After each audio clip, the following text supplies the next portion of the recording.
What's up, Internet? Welcome to On the Screen, the monthly podcast where we discuss a variety of topics revolving around the media we consume on the screen. I'm Tomato Man from YieldTomato Gaming on YouTube, and joining us today is Zombie Hand and Geek Scorpio from Gaming Theater Presents. Hello. And Zombie Hand. I said hello. Well, okay. I didn't hear it. And then we also have Yield Man, the gaming family man. Greetings. Stay a while and listen. Oh, that was horrible. No, it's great because I feel like that's gonna play a role here. And today we are about stories. Kinda.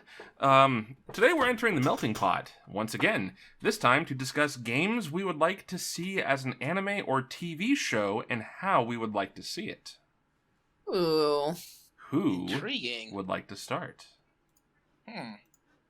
Now, is this a whole series or like just a mini series, like just a small thing? I think it can just be whatever you want it to be. Exactly, because that's part of the how you would like to see it. Would you like to see it as a mini series? Would you like to see it as a 24 episode anime? Would you like to see it as a 50 episode anime? A 20 episode live action show? Intriguing. I'm intrigued anyway. Does anybody want to start? Okay, so here's the thing. I think they need to do at least a miniseries. Maybe not like the big screen in like Hollywood, but they could at least do a streaming show like Netflix if I pick it up. I want to see like an 8-episode pilot season Mass Effect. I'm in. That's what I want. That's what I want so bad. Oh, Like, I really want it. And I want it, like, maybe the cliffhanger at the end of the first season is when... shoot, dude. Are you serious? How am I forgetting their names?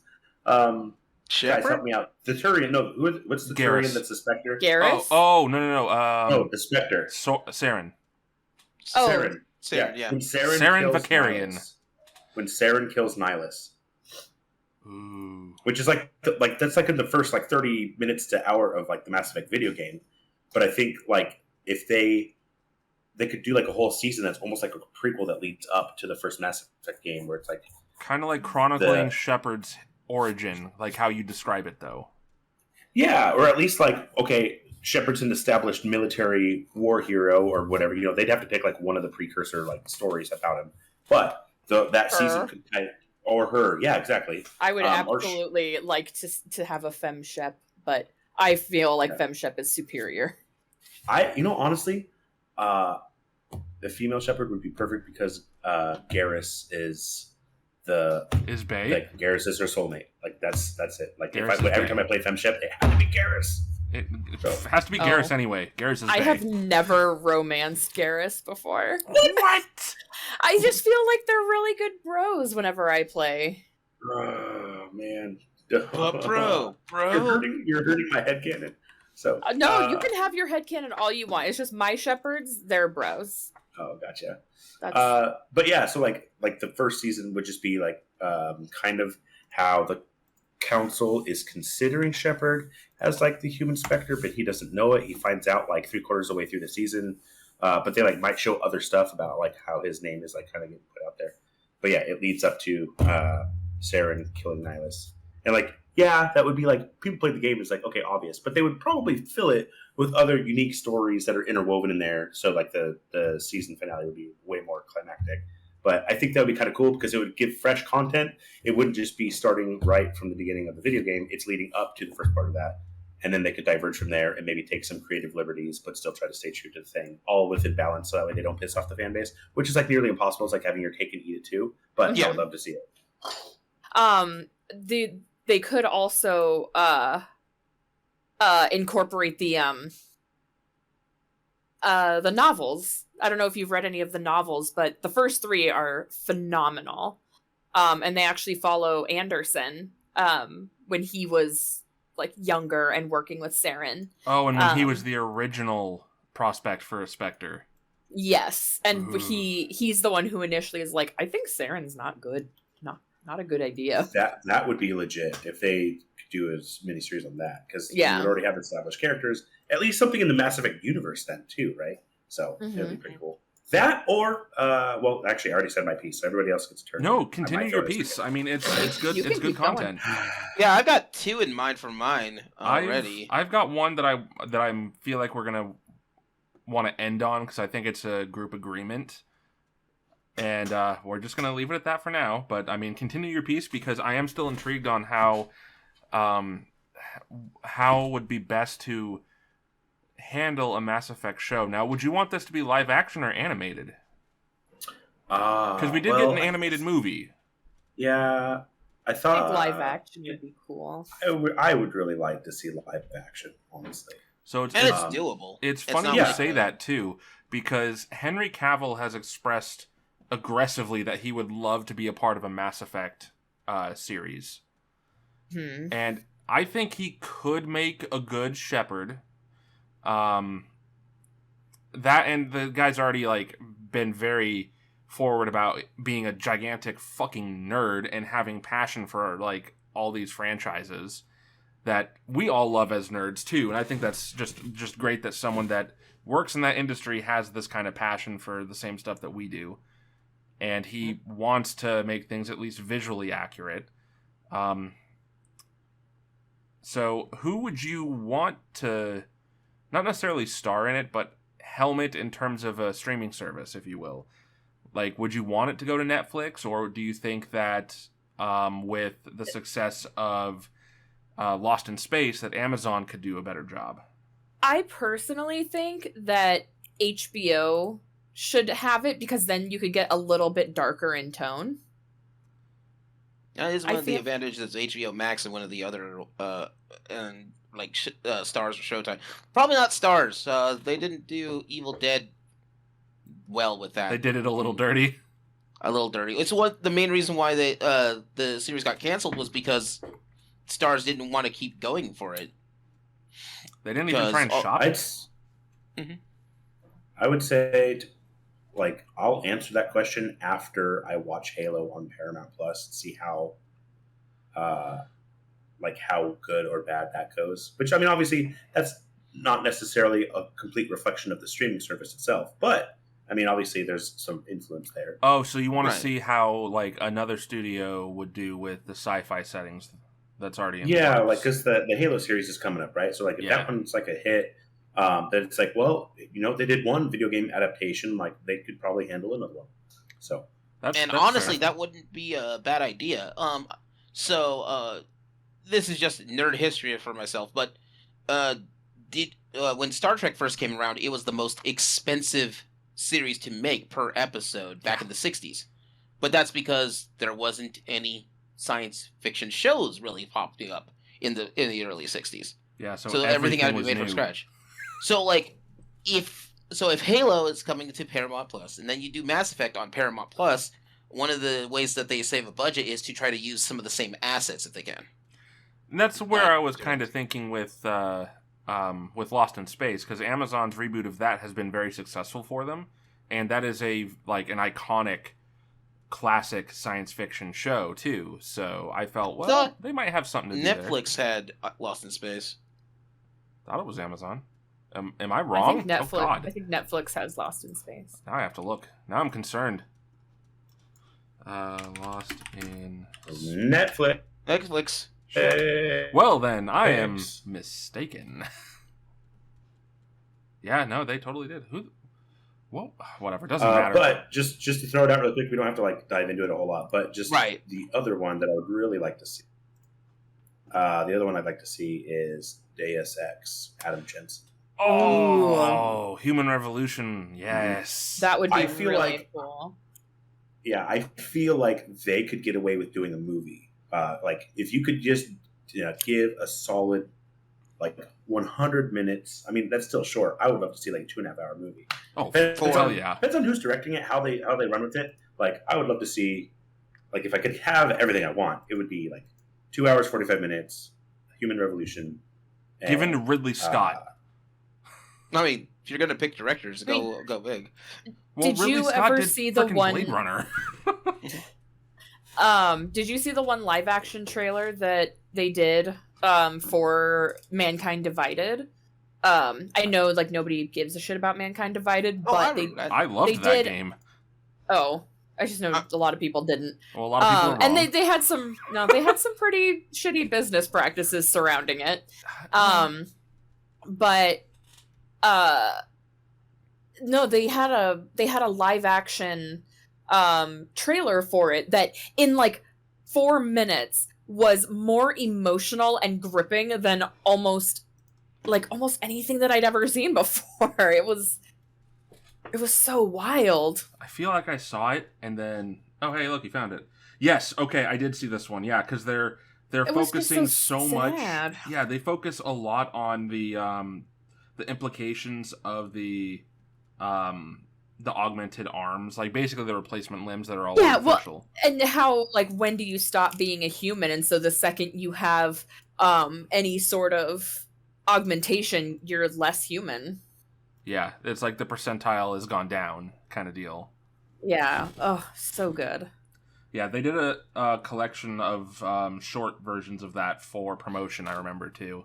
Mm-hmm. And they have propaganda posters you could get from Square Enix website, which, like, one of our friends was like, I really want a set of these.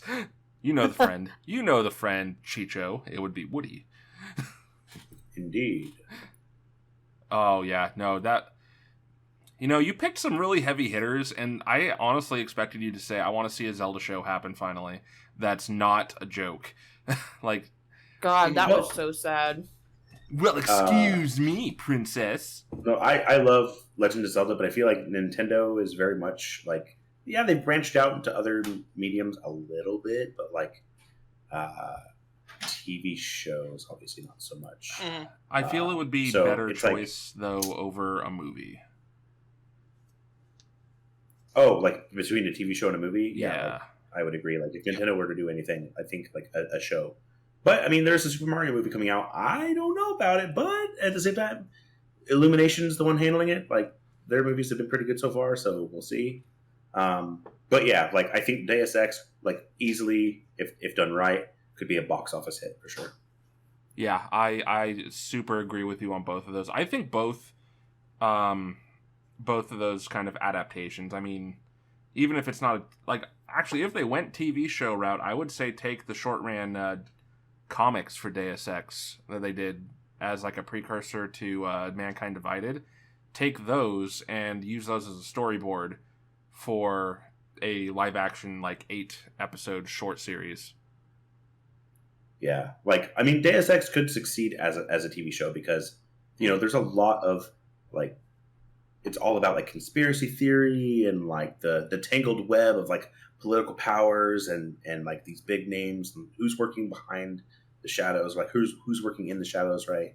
So if you had a show that could establish characters well and get like a plot going and have at the end of every episode there's a little cliffhanger that wants you to watch the next one, they definitely would have content there to do that. But at the same time, there's so much action in those video games too, like a solid 2-hour movie. Yeah, they could have the drama and suspense, but it would also be like amazing to see what kind of CGI and special effects they could do for like all of the augmentations that Jensen has. It would be pretty cool. Well, and that's the big thing with Mass Effect, the Deus Ex most recent games, is that the actual core plot is relatively short in terms of a story. The big draw to those is the open approach to all of the subplots and all the side missions. So if you're going to just like condense it down to the primary plot, you can totally knock one of those out successfully, I feel, as a movie.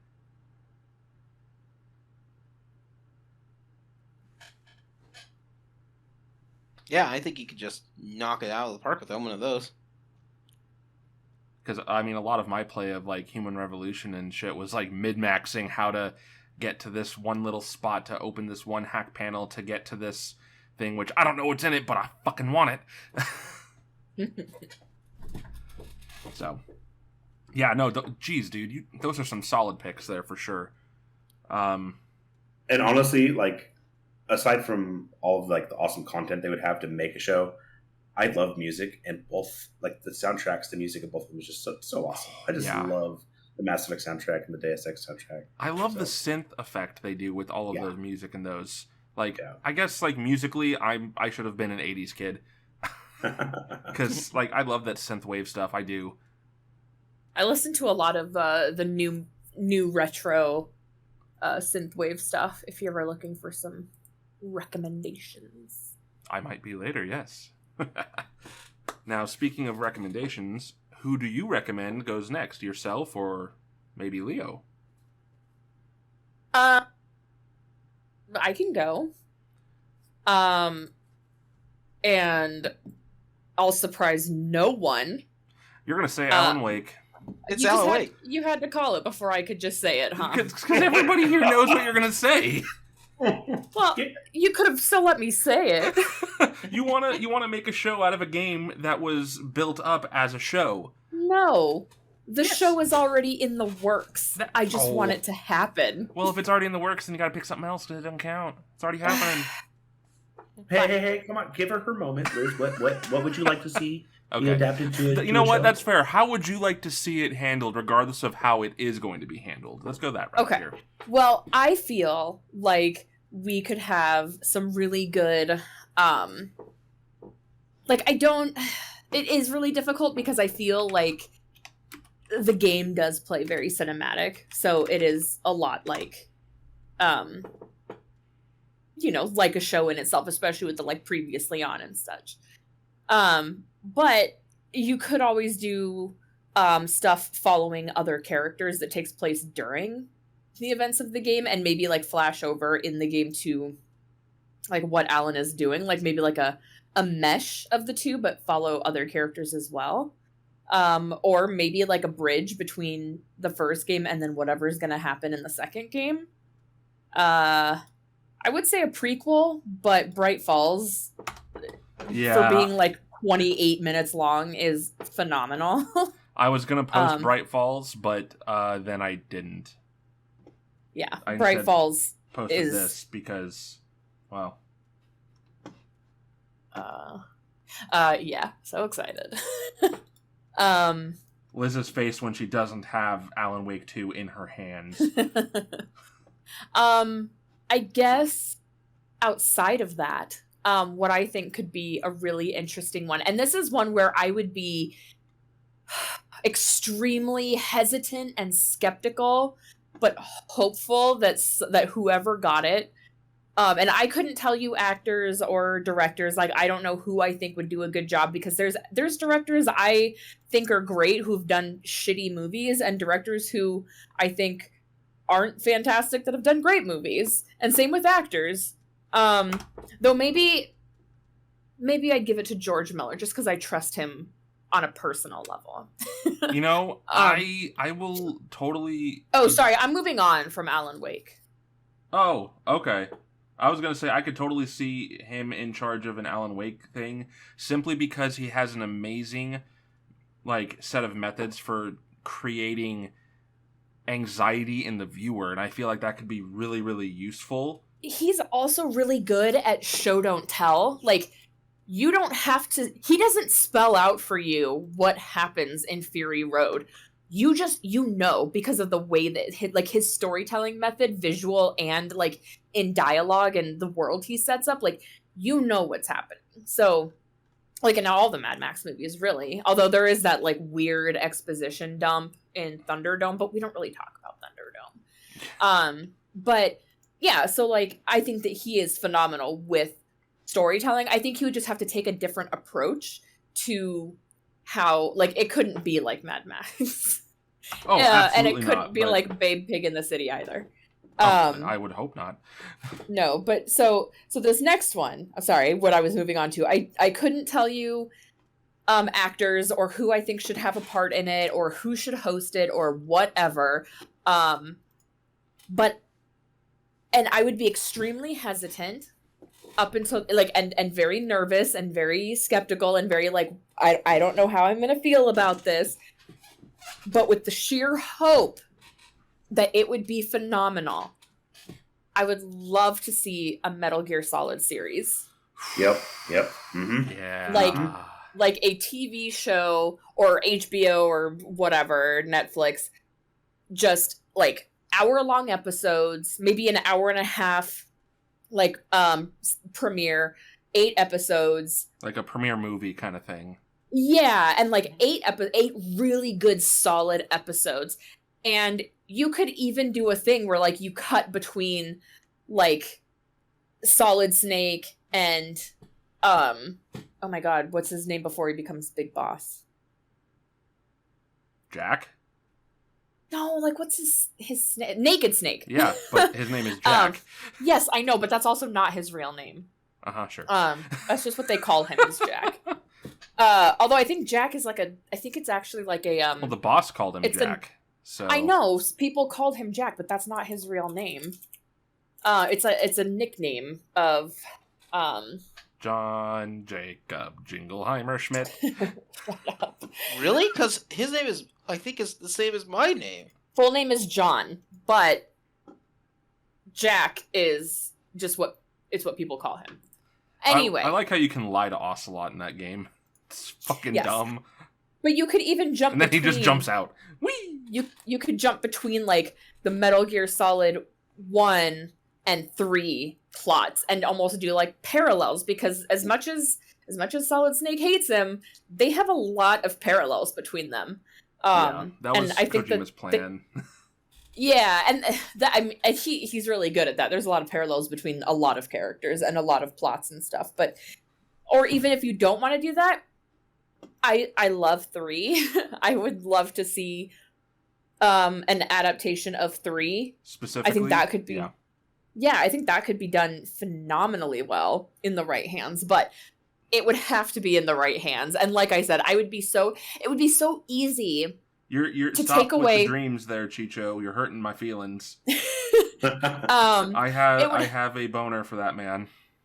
It would be like it would be phenomenally difficult to rein somebody in, because you know that people would want to make it like big action because it's all about like nukes and war and whatever. And like, yes, there is part of that, but that's not like nukes are bad and war is bad, and that is the point of it. But like, it's not high action, bombs exploding and gunfire all the time, unless you're how I play it and you're terrible at stealth. Or if you played the Twin Snakes.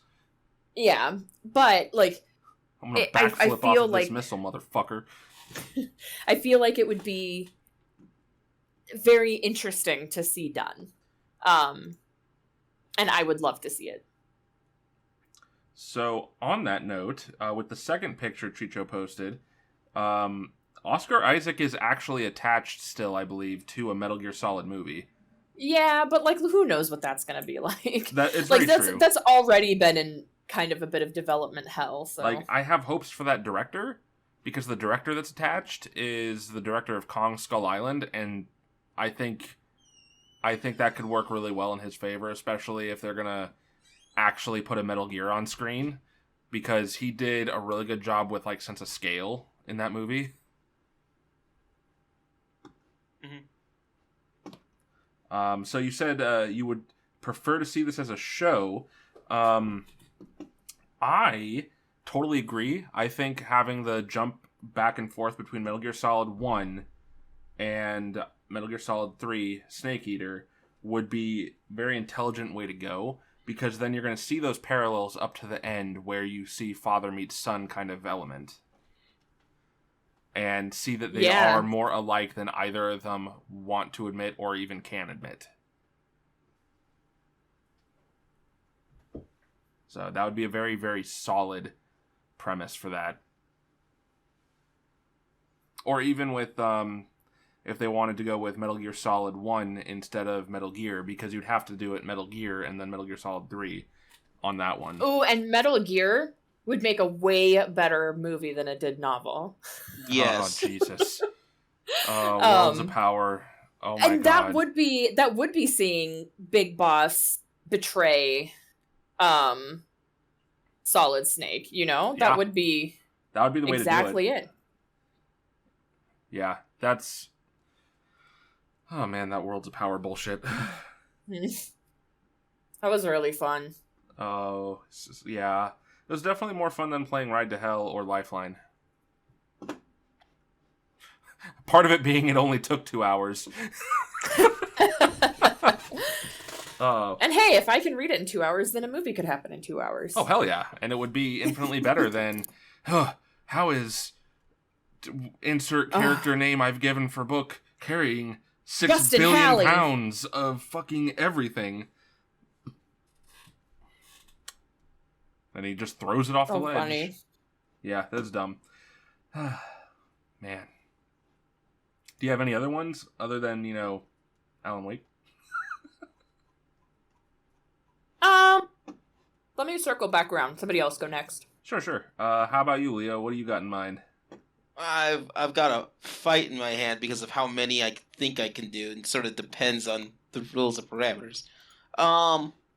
So as far as like a continuing show, like one that's designed to go for season 1 and then leave it open for a season 2 or season 3, I kind of want to play with something that people don't think about, but could be good nowadays. I would go with the Payday games. Payday 2 specifically. Ooh, interesting choice, since that developer and everything is a absolute nightmare.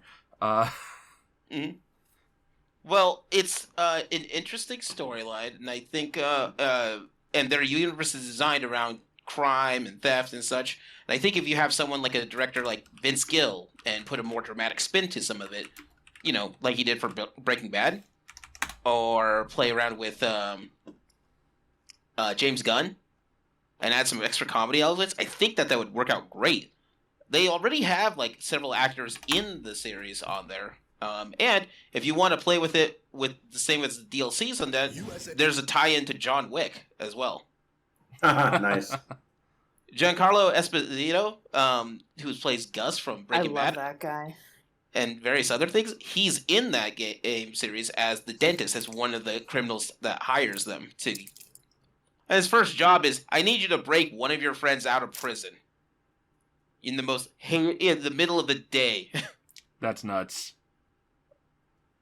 And that's his first plan, and then he's got some of the most some of the biggest heists in that game is designed with him. But then there's other things that are like, especially if you proceed with a more stealth element, and these characters all have huge backgrounds with themselves, and there's something like, I think at this point there's something like 10, 12 characters? I want to say it's closer to 16 characters that's in there. Wow. Because you have the original 4, one of their brothers, and then a bunch of cameo stops. Some of them are just little cameo stuff, like they have Scarface in there. But they also have John Wick, and they've wiggled it around so it's canon. Oh, no. And then they have Duke, which is, all they know is he's an old guy in there. But that's about it.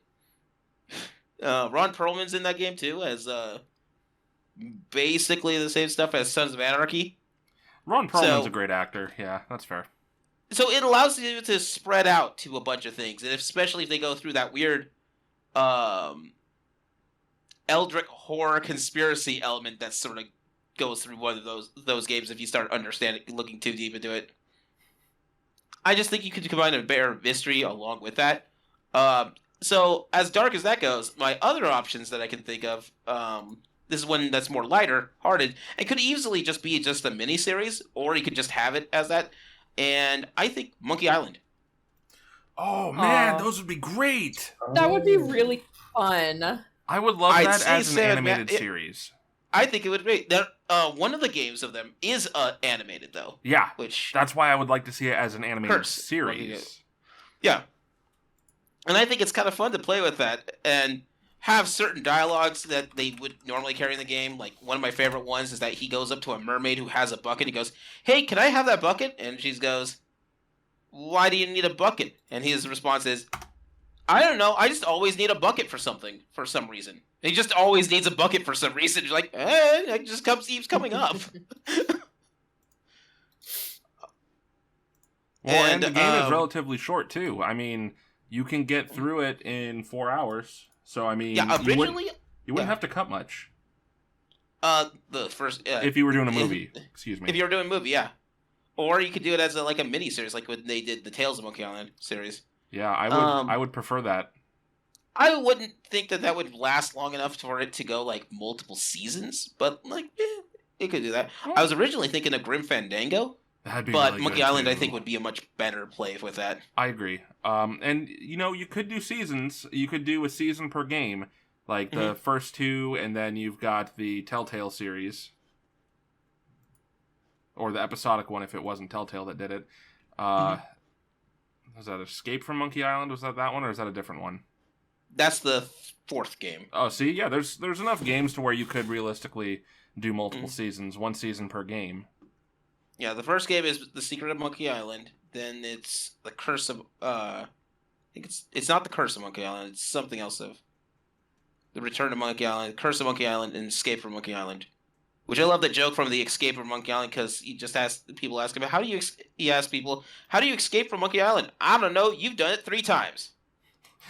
You tell me. You tell me, buddy. Those were big ones. If you want like just a tiny bit of like a short end film, I would think if you did the startup to XCOM 2, like right before the revolution happens, there's some stuff that would work well in that.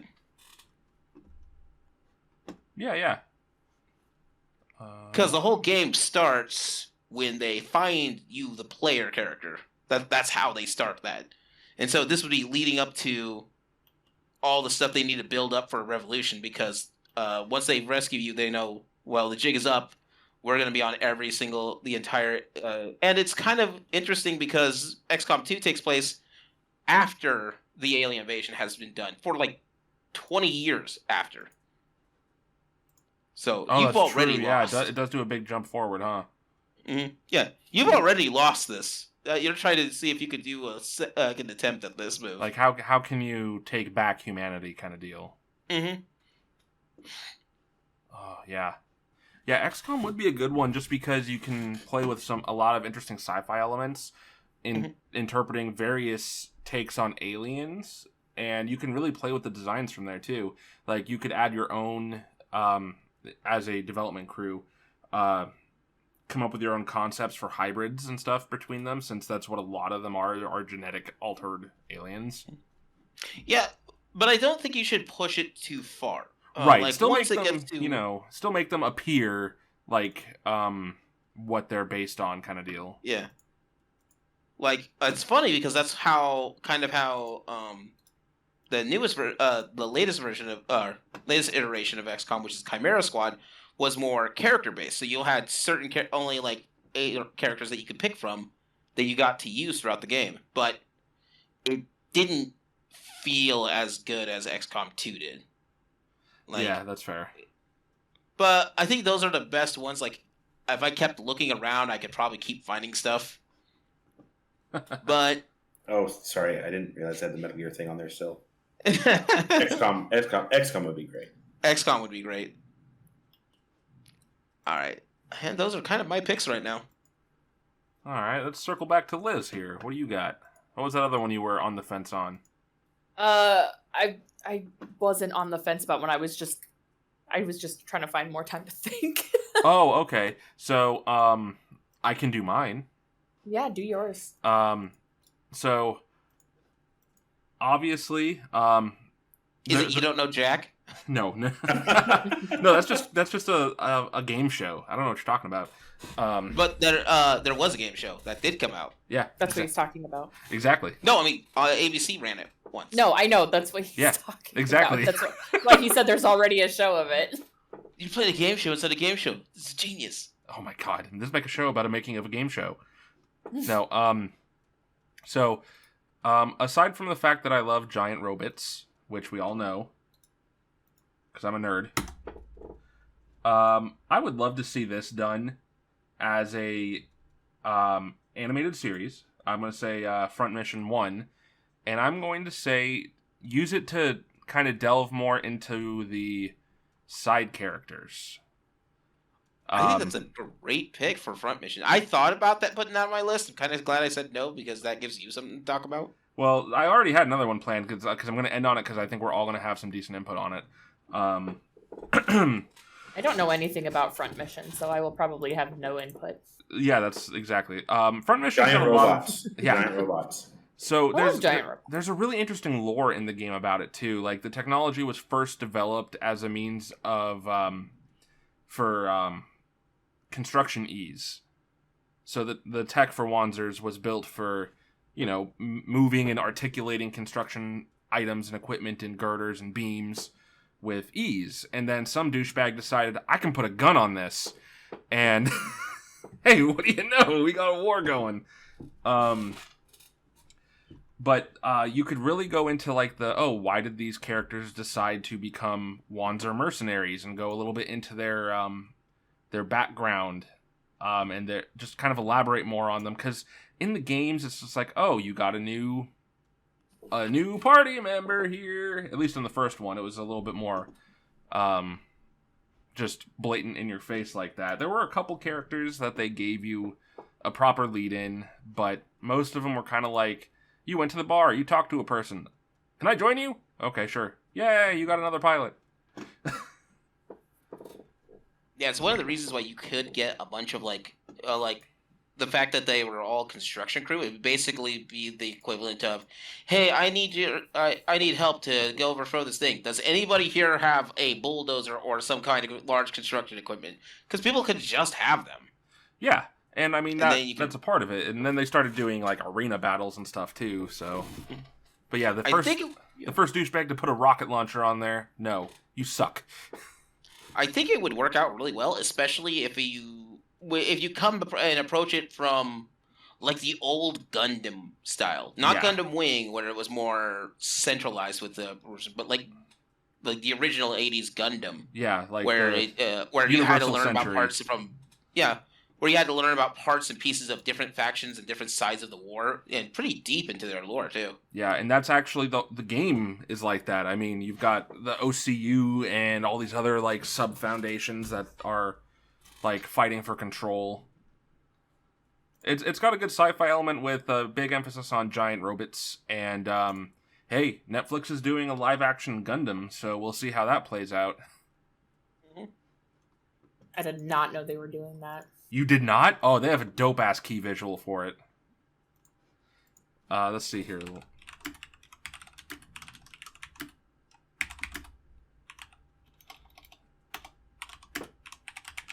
That's... Maverick! While you're trying to bring up that key visual, what about the other one? Well, I've got the key visual, actually. I just need to not flub my clicks. Right click, copy image. Yeah, not doing that. I'm copying URLs here. And get Tom Cruise out of here. Ooh. Yeah. The shoulder piece implies that it's the original Gundam, being the RX-78-2, but clearly incomplete. Nerd. Yeah, shut up. No joke. What kind of cast do you think this is, huh? But yeah, I mean, that's like this could be really good, or it could be just really gross. Like Ready Player One. We'll see it when we sees it. Yeah. Well, but then you've also got to remember too, we actually do have a giant robot out there. It is right here. The giant Gundam robot they built in Japan? Yeah. Oh, yeah. The actual 1/1 scale RX-78. Which they just made. It's a giant Gunpla model. Like, they just used their frame system to build this at proper scale and put a lot more motors in it. Doesn't that thing move incredibly slow? Yes, it does, because it's not meant to be a full weapon. Also, it's not even that. There's the. Also, it's just a giant model kit. Yeah. So... There's a scientific principle. I'm trying to remember what it is, but essentially, like, I can't remember the name of the formula, but essentially, it's the bigger you make something, you need to have something that's 3 times more powerful to move that object. That makes sense. Yeah. Yeah, makes sense. It's one of the reasons why we don't use Gundam-style mechs in Modern Warfare, and we stick with tanks because the ability to move a tank is much easier than a mech that would be that big, because you'd have to have a ton of power to get that thing to move. Yeah. I mean, I'm sure we'll get to something probably half that size, kind of like the Metal Gears, simply because... Honestly, I'd go with lower than that. Front missions. Front Yeah. missions, the monsters are not even 12 feet tall. That doesn't sound right. Depending on the Wanzer, yeah. In Front Mission 3, they barely... in Front Mission 4, some of those Wanzers only go 3 to 4 stories. Some of those Wanzers are only 2 stories tall, which makes it around 15 to 20 feet.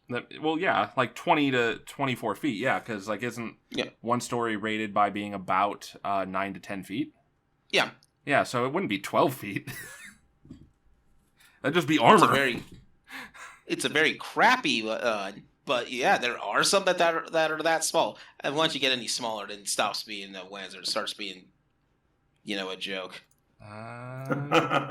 See, now I'm curious. The robot comes out in the battlefield and everybody's just like...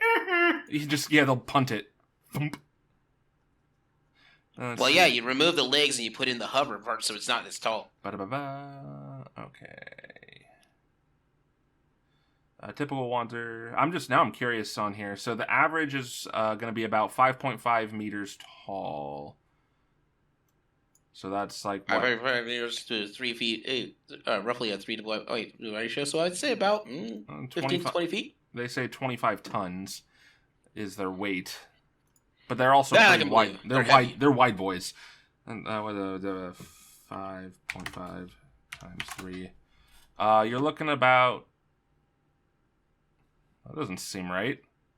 Only 16 and a half feet? Yeah, Lancers aren't that big. Well, maybe I'm being disoriented by the fact that I'm playing Left Alive and they're like 6. Well, no, they're... Holy shit, no, they are only 3 stories tall. Yep. They look way bigger because of how wide they are. Holy shit. Because I'm in a segment in the game where I have gone up 3 flights of stairs and I can stare at the Wanzer's head. Yeah, the Wanzers aren't that big. So, like, it was one of the things that attracted me more to that game than to Mech Warrior, because I couldn't feasibly figure out how one mech pilot could own a mech that is 80 stories tall and no one notices. Yeah, that's fair. That's a very fair point. I guess their design makes them feel like they're taller, but again, it's because they're wider. Yeah, so that's got to be it. Mm-hmm. That's nuts. But yeah, well, and with stuff like those, they do make sense for weaponry, because when you have the multiple legs, even if it's not 2, even if it's 4 legs, or 3 legs for proper stability purposes, if you will, you have a greater range of terrain that you can mount yourself on. And that's really the draw to bipedal weaponry like that. I mean, that's even the argument in Metal Gear Solid for why the Rex is a thing. But, hey, Chicho's the winner. Oh, that's right, because it's not exactly 3 feet for a meter. Yep. It's a rough guess I got. But yeah. You guys are good at math. I got kicked out of math class. That math stuff. Now, I know it's a controversial one, but I'm also... It's already had an adaptation, but it technically doesn't count because it doesn't follow any of the games. What? Mega Man. Because, if it's in the universe or set by it, it still counts, even if it's not the game. No, I'm referring to this as we're gonna see how this goes. I want to see where this is going. It's so my whole thought process on this is a matter of it being an adaptation of the game or working into the game lore appropriate. This has nothing to do with any of the games, and this particular post is non-specific, but this is a great video that I've watched a number of times. I want to see a Final Fantasy anime. that actually follows one of the games.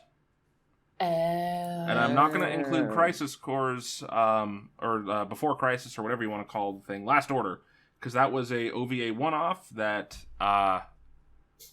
well, I want a series, is what it comes down to. Like any Final Fantasy, or specifically 7? I would love one for 7, but we're also already getting a remake of that game, so I feel like a better one to go with would be for 6.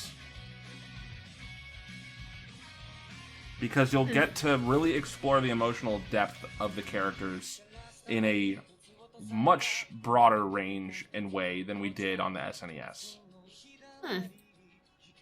So I think treating it like a mini-series with longer episodes and such would be a better way to go than than just a regular traditional series. I agree. There's two, unless they were focusing on just like core cast, because like I think Leo and I went over it the other day, and there's something like 14 people or 14 characters in the cast for Final Fantasy 6. That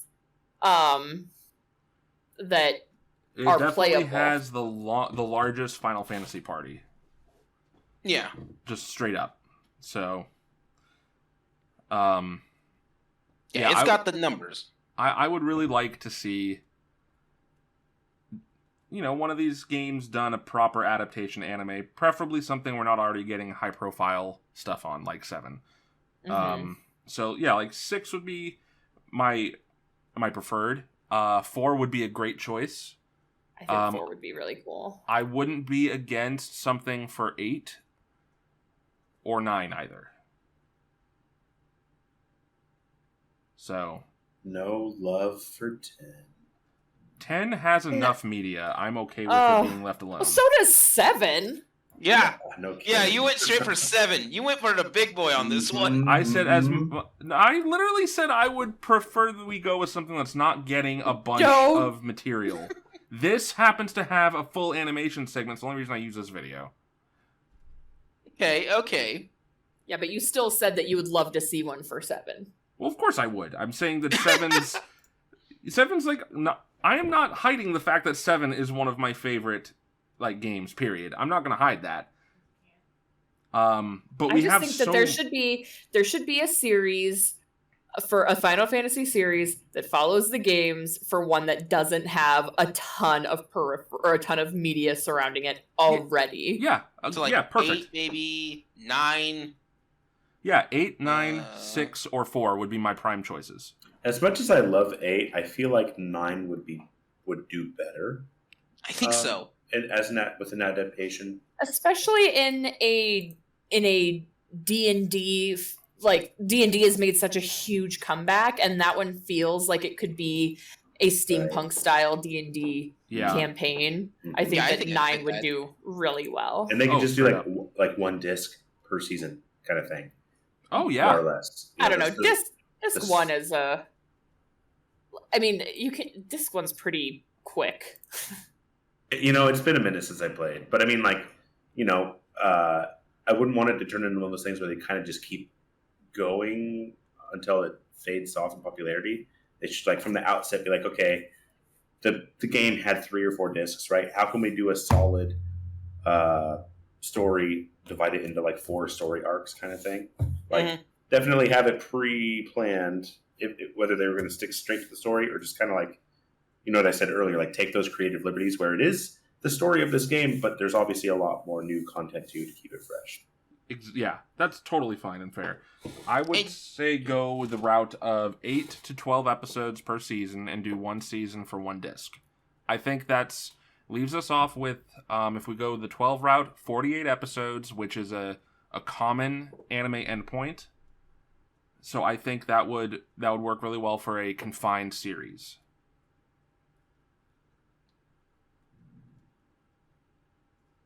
Yeah. Get behind that. There's one I was thinking of saying, but I had to look it up because it's already in pre-production, so it's being worked on right now. What? Fallout.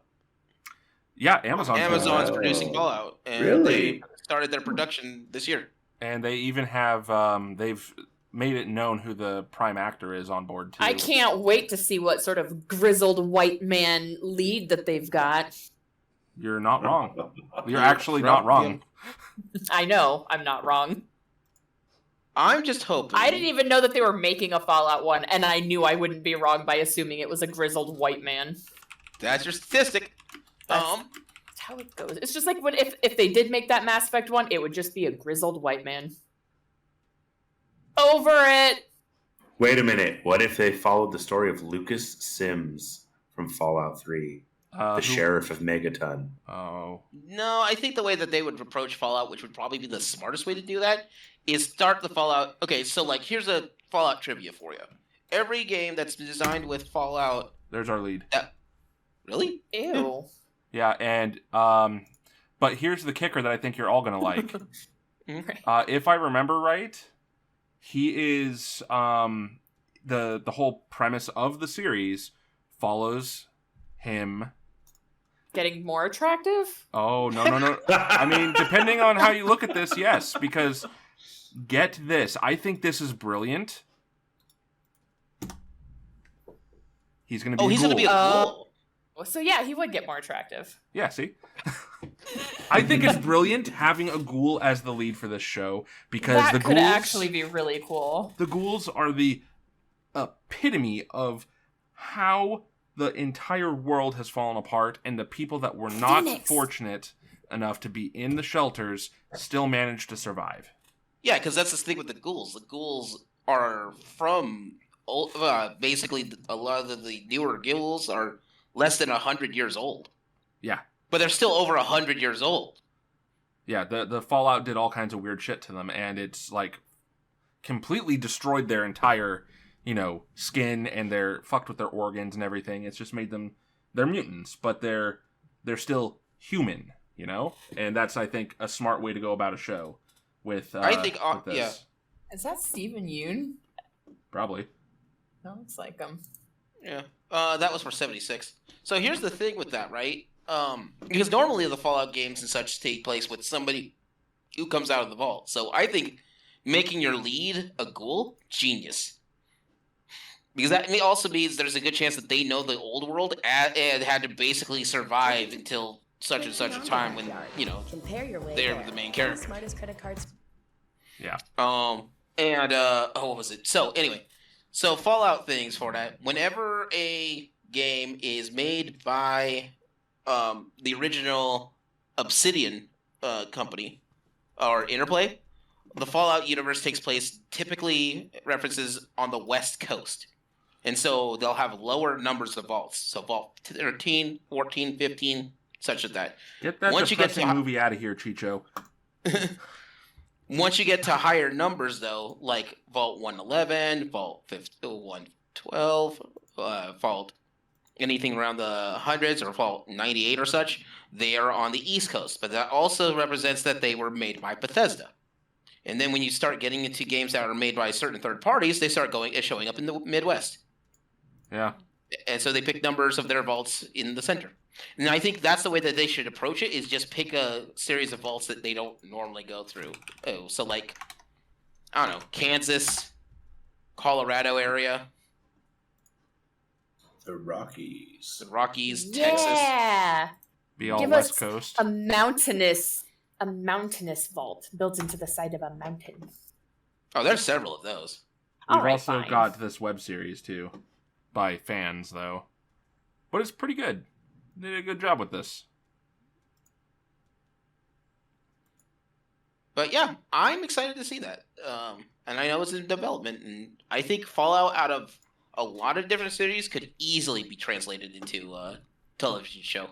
Oh yeah, I would want this as a live action one too, like we're getting, over a animated one, because I feel like something like this, you need to be able to see the weaponry and its intricacies. A lot like how a lot of the fun with Ghostbusters is seeing those weapons, seeing that these are actual parts and pieces of things, because back in the 80s when they did make the props like that, that's what they were. These were actual things and switches and knobs. They weren't like cast in like plastic to make these props. These were like, oh, I found a switch, I'm gonna like solder it and weld it onto this piece of metal and call it a proton wand.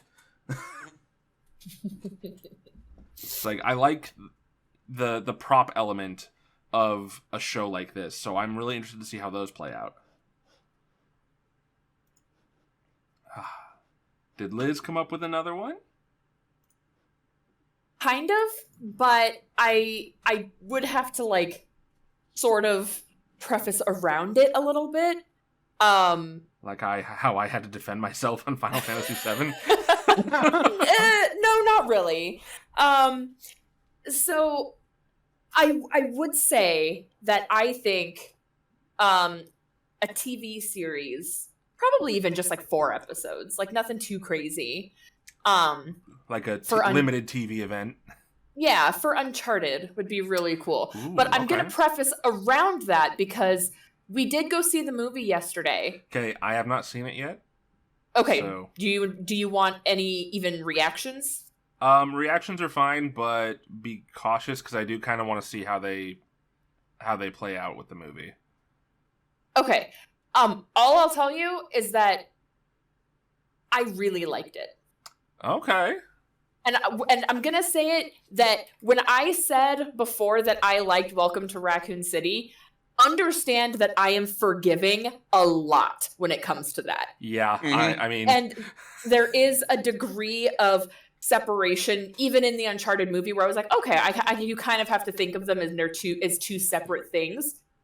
That aside, phenomenal. Way better than anything you could have hoped for from Welcome to Raccoon City. Like, I will see this and I will own it. I'll see it again. Interesting, yeah. And that's all I'm going to say, because that's all you wanted to hear. Yeah, because I am also very forgiving, but also I'm that guy who's like, you did exactly what I wanted with Welcome to Raccoon City. You took stuff straight out of the games and adapted it to the film, and that's what we wanted.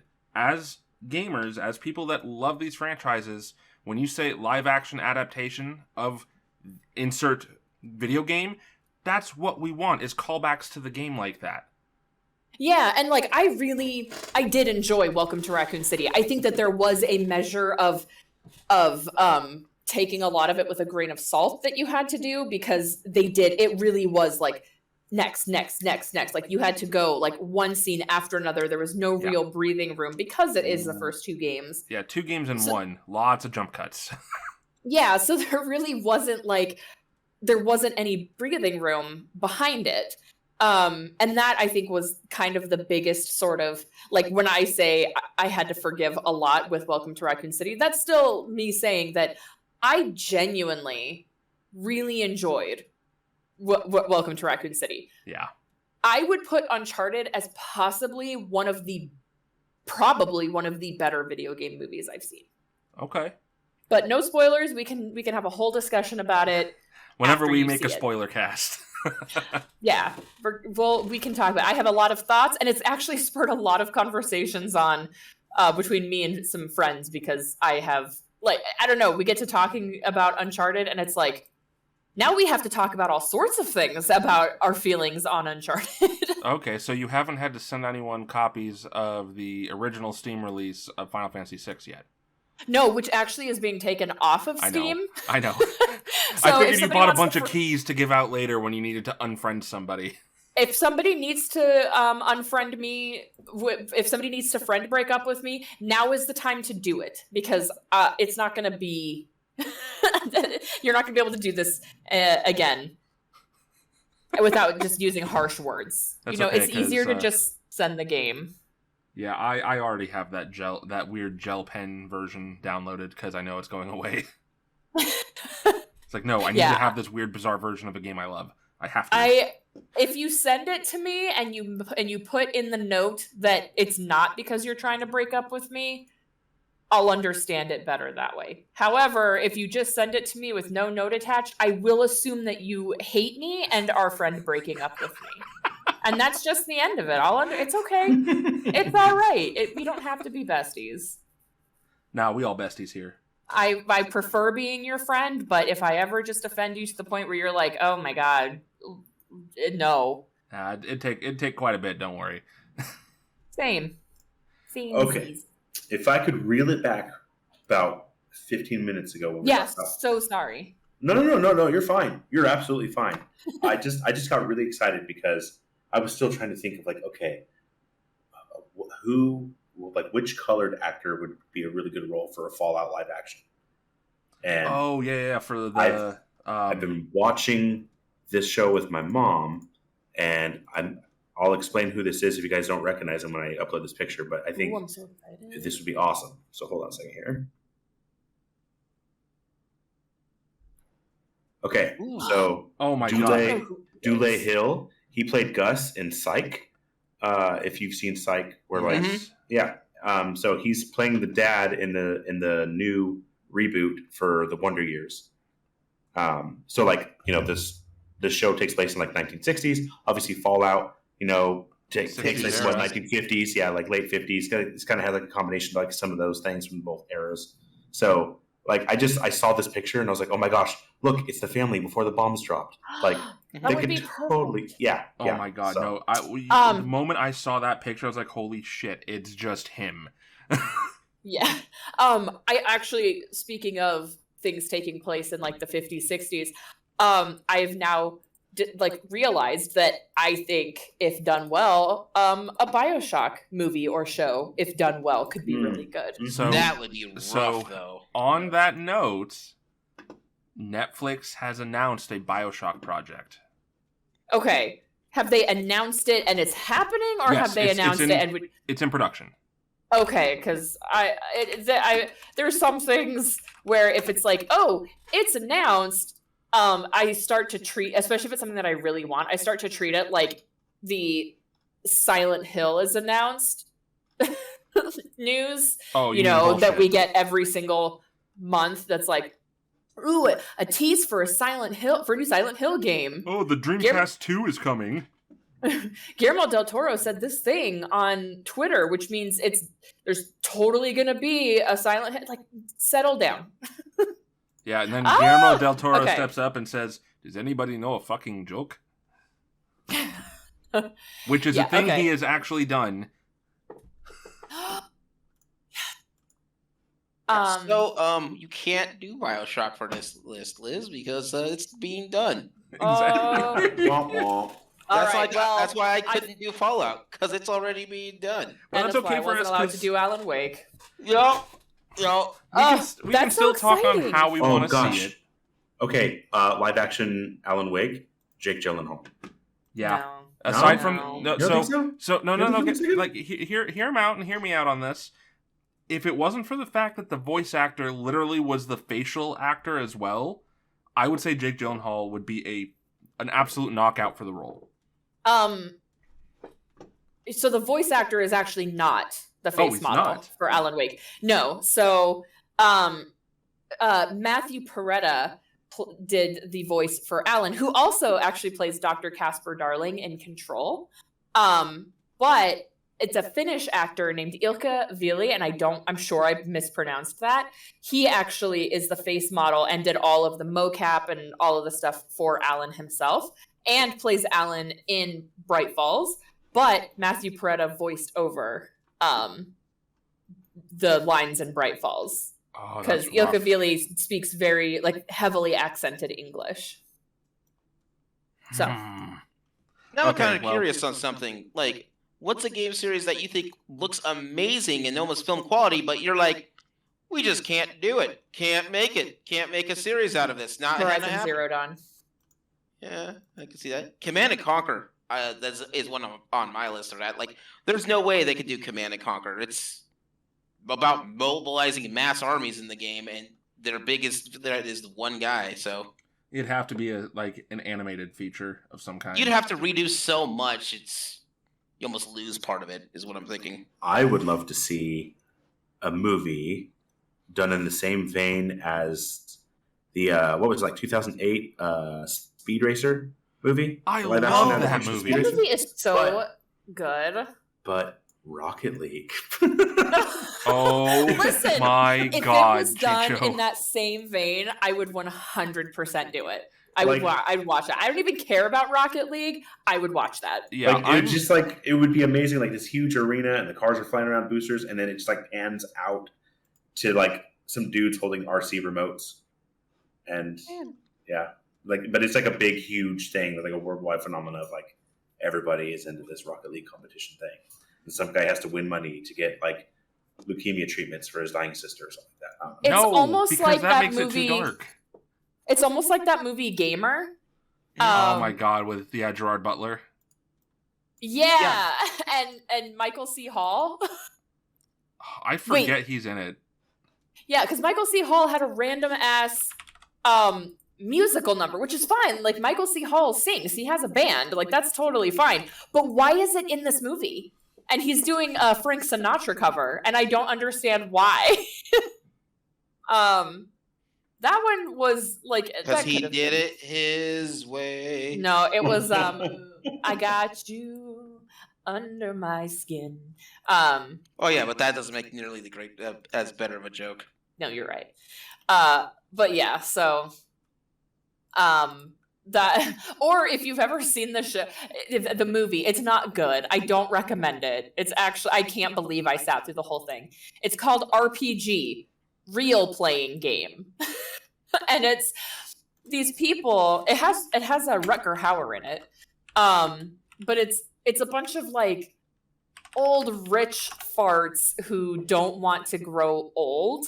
So there's this like technology where you can actually have your like consciousness or whatever downloaded into a younger person.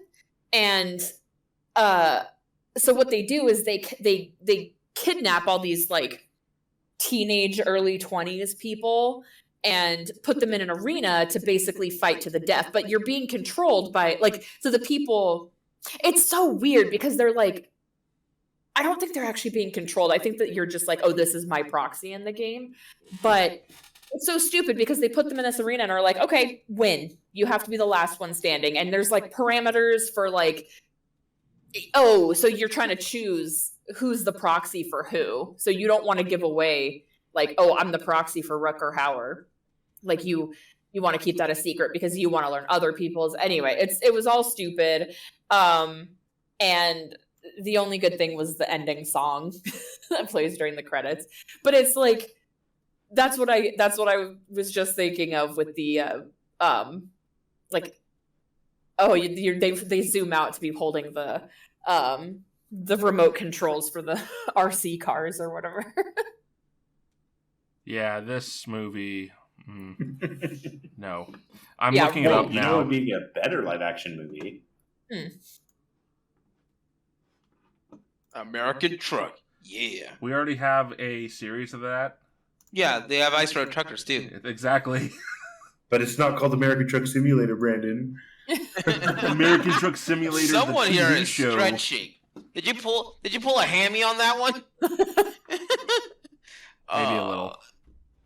Maybe a little. One that I think would be a great fit, but I'd want to not have it done until like another year out to give it some breathing room. Hades. Hades is an amazing game, but you would lose something because of the randomness that you normally go through with that game. Right. Yeah, you definitely lose a bit of the game elements because of the way an adaptation like that would have to work. Mm-hmm. Like, I would love it as a prequel. Okay. I think that would, like, before Zagreus leaves Hades. All right, yeah, I can see that. Or a... What's it called when the opposite of a prequel? Sequel? Yeah, like a sequel, yeah. An interquel? Oh, man. Leo, do you need a nap? I need an intraquel. An intraquel. Interquel. Paralleloquel. It's when it takes place in the middle. Actually, so how about something that it plays along parallel to the game events?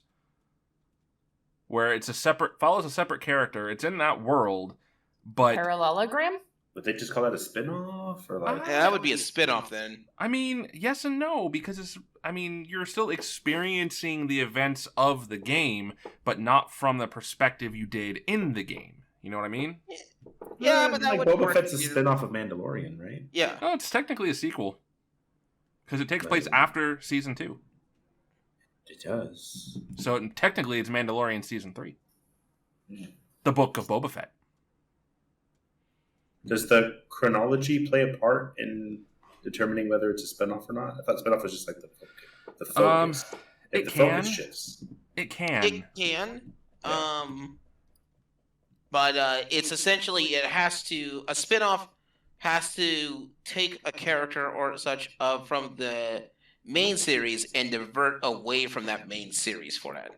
And that's where, I mean, whether it be story, overall mechanics of play, or both in video game sense. So, like, that's where this would be like a weird gray area for, like, the proposal I put towards Hades.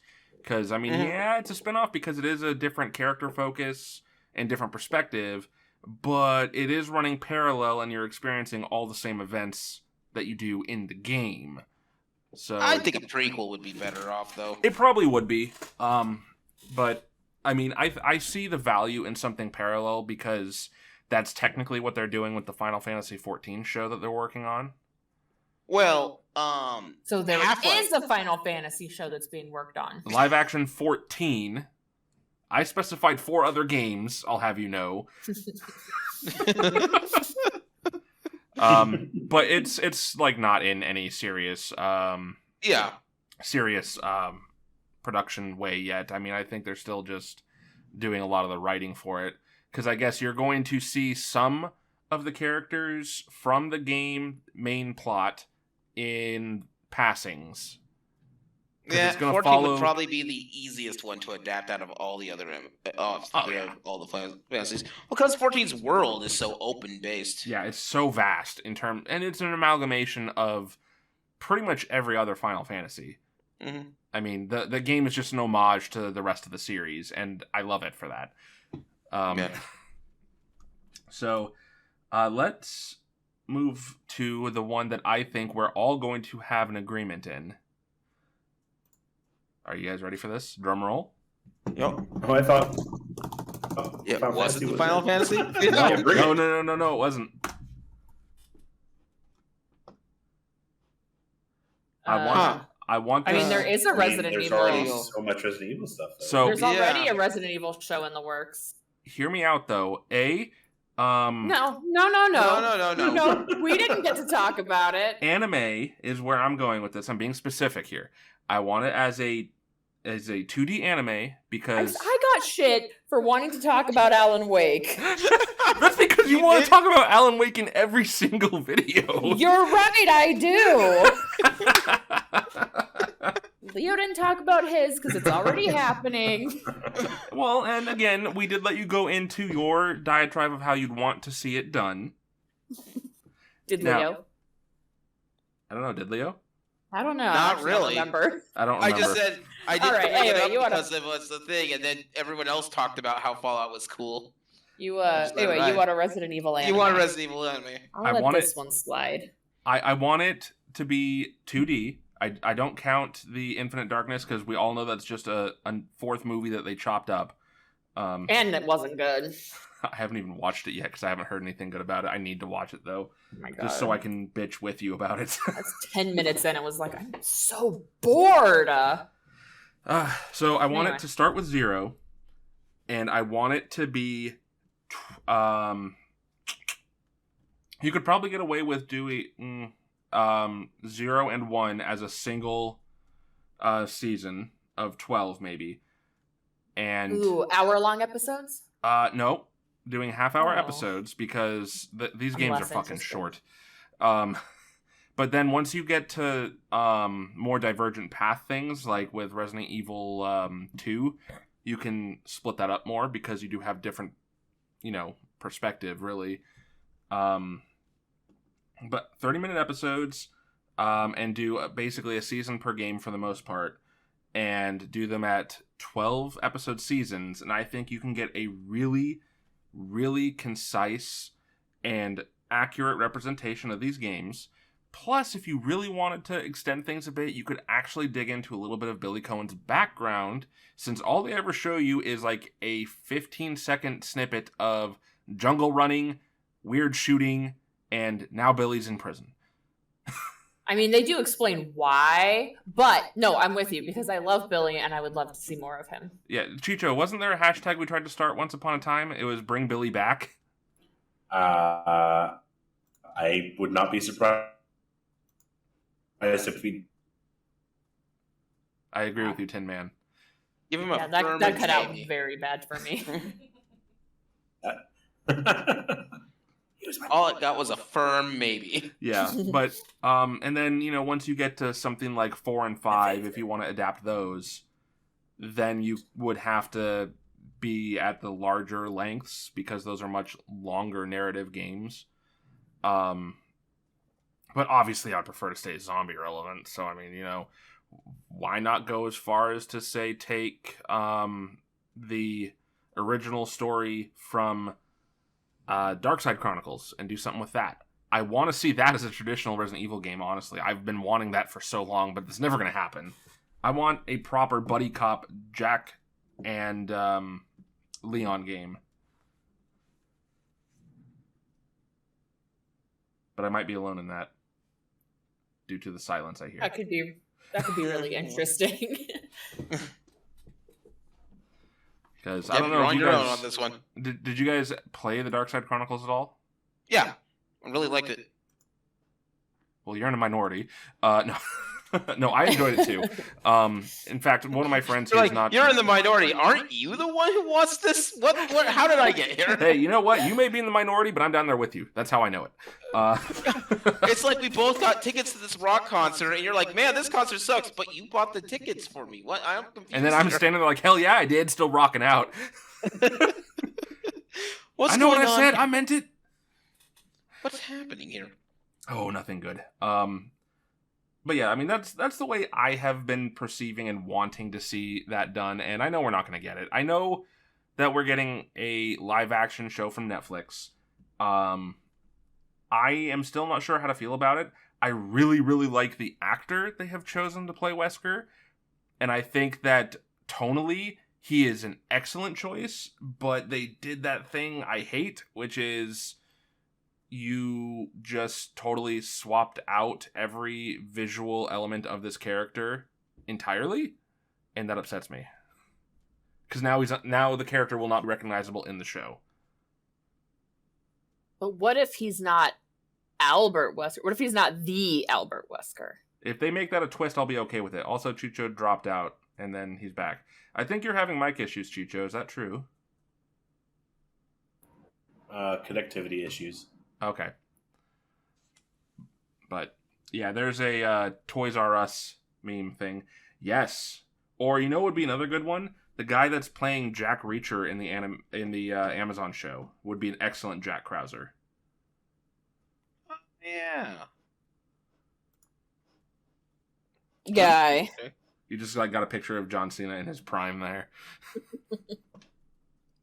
I don't know what you're talking about. John Cena's still in his prime. Right? Yeah, he's That's one of my Peacemaker. favorite things is when people are like, "This is who I would cast for this character," and it's like that person hasn't looked like that since 1998.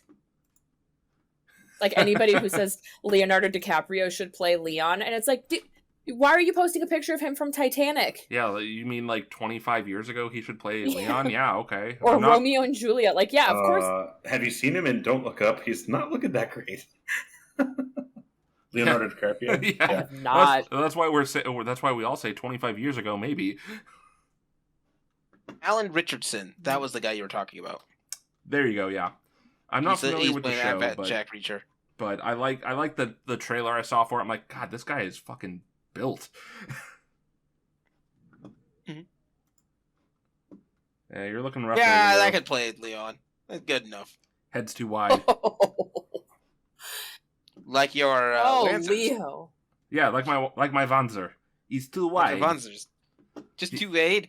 Yeah. They're also deep, so I guess I keep forgetting that too. The Vanzers, they are wide and deep. That's what she said. Yeah. Yaha. Das Yeah. Guten? Is He's that very what gluten. she said? Is this where you want to go? Is this really what she said? I don't know. Maybe. Although, I guess this guy, Mr. Joe Swanson, would say, I know, I was there. He says that in an episode of Family Guy. It was great. Oh, Joe, that was amazing.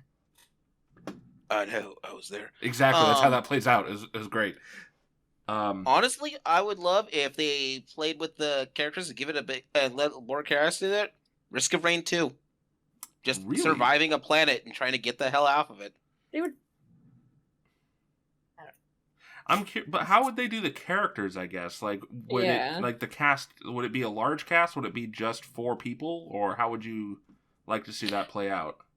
So similar to in the way like Predator films are, where they start with a large cast, people will start dropping off as they get the danger starts looming until they realize what they need to do to get out, and then gut it and go out in a blaze of glory. Oh, so, like, basically like the movie Basically Escape Room. everyone but the captain, though. Yeah. So what you would do is you would have every single unlockable character cast as a character, and then Yep. all the ones that are really expensive because they are entirely CG get murked immediately, so there's less screen time and less money put into it. Could be. That'll get expensive. Probably. I mean, you got the Lizard Man, right? Acrid? Yeah, he's Yeah. gonna be pricey. No, he's gone. No, he dies in the first 5 minutes. Why? Because he costs too much. Yeah, you don't necessarily need to have the what's her name? The artificer, because she's stuck in a rock somewhere. I'm just thinking of Charlie Brown. I got a rock. Yeah. Oh, that- hey! Before we go, do you want to know what the Capcom announcement was about? Oh, it was the thing I didn't give 2 shits about, I'm sure. Street Fighter 6. Yep, the thing I didn't give 2 shits about. Sorry, Yeah. I'm very not I don't- interested. I don't know anything about Street Fighter, so you're not offending me. I can't. My disappointment was already present. It's just that it was now cemented. There's other people who listen to this podcast. Yeah, like all 2 of them or whatever. I don't know. But I don't know. I am not a big Street Fighter guy.